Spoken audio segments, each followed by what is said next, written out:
Hi, fellow ant keepers. Welcome back to the Ants Subang YouTube channel. Today we are going to do an in-house experiment on one of the hardiest native ant species from my neck of the woods.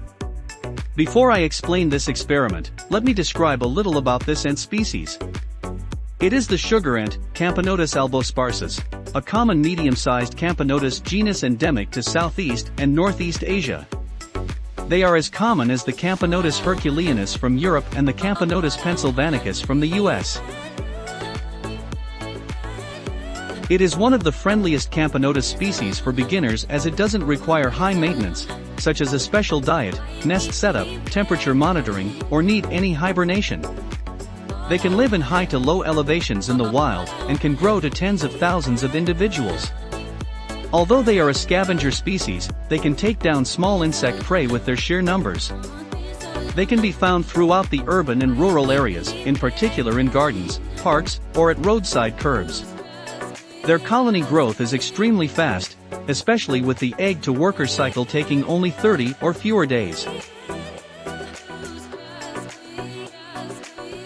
Camponotus albosparsus has one unique feature.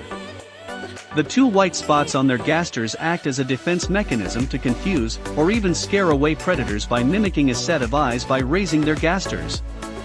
On the other hand, they would show harmless aggression by vibrating or showing consistent knocking movements of their bodies, which is to say, stay away. The queen is about 10 to 11 millimeters in length, and the worker cast is 6 to 9 millimeters. They produce major workers very early in their founding stages, unlike other larger Camponotus species that produce them much later in the colony's growth.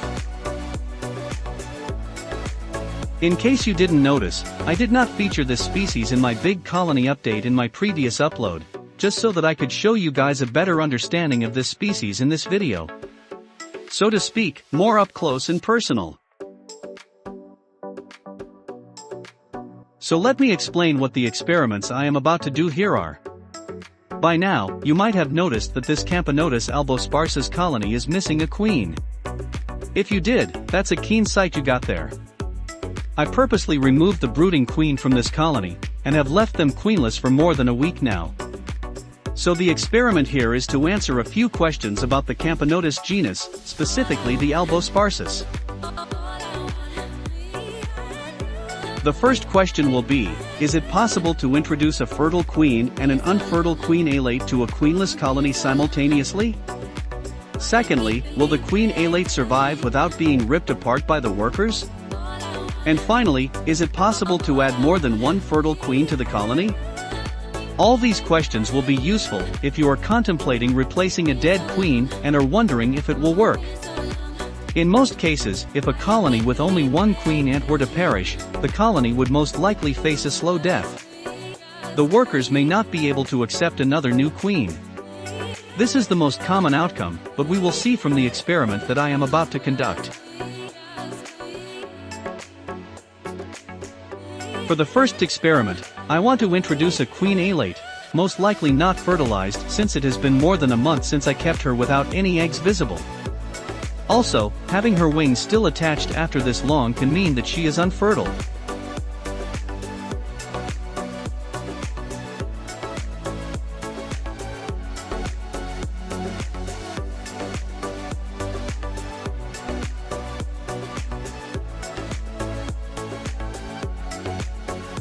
Let's see what happens when I attach the two test tubes together.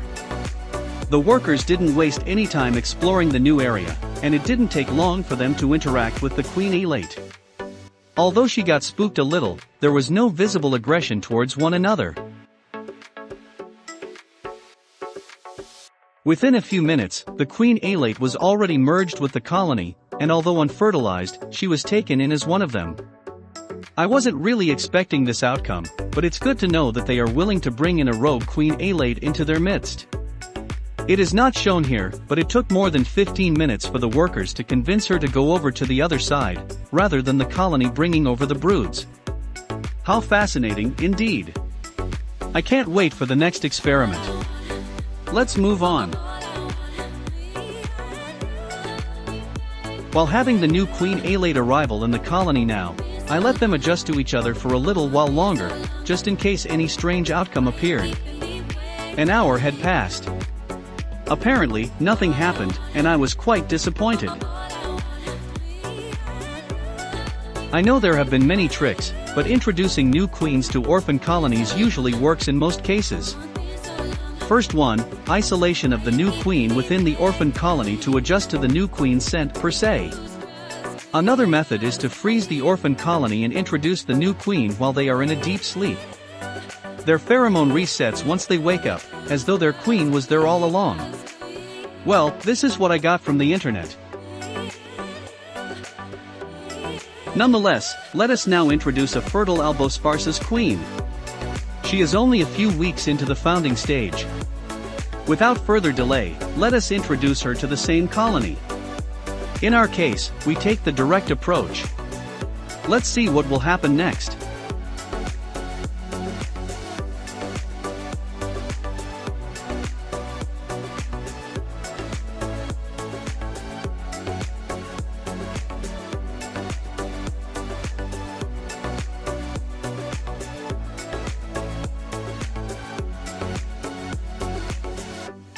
Yet again, the queen was caught off guard and was spooked.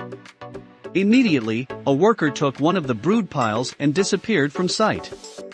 From the looks of her, the queen was very confused by this.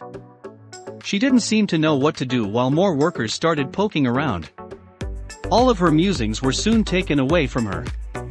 She wasn't attacked or harmed in any way, and soon she was dragged over to where the colony is. I monitored their behavior, and their acceptance of this new queen was instantaneous. At least, I also did not expect that the new founding broods would be placed together immediately without first going through some cleansing. In fact, they just pile them together.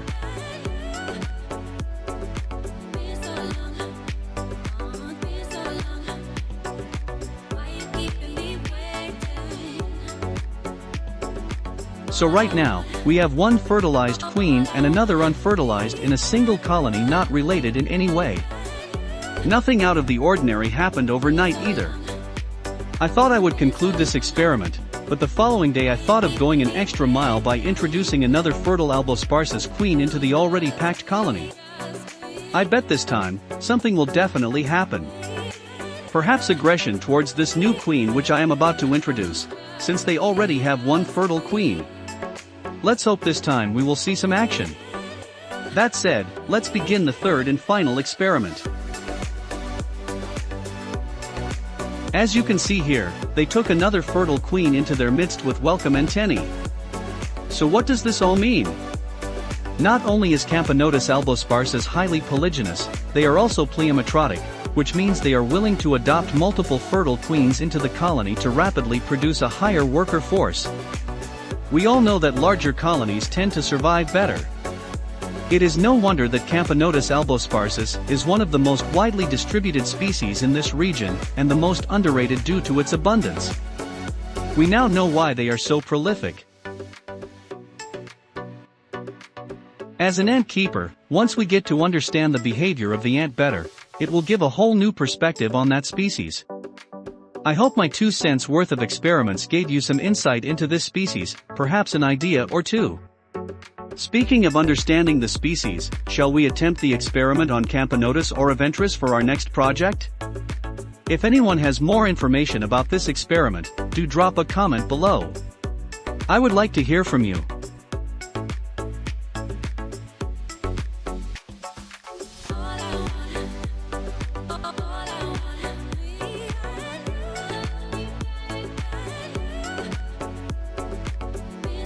Thank you for taking the time to watch Ants Subang.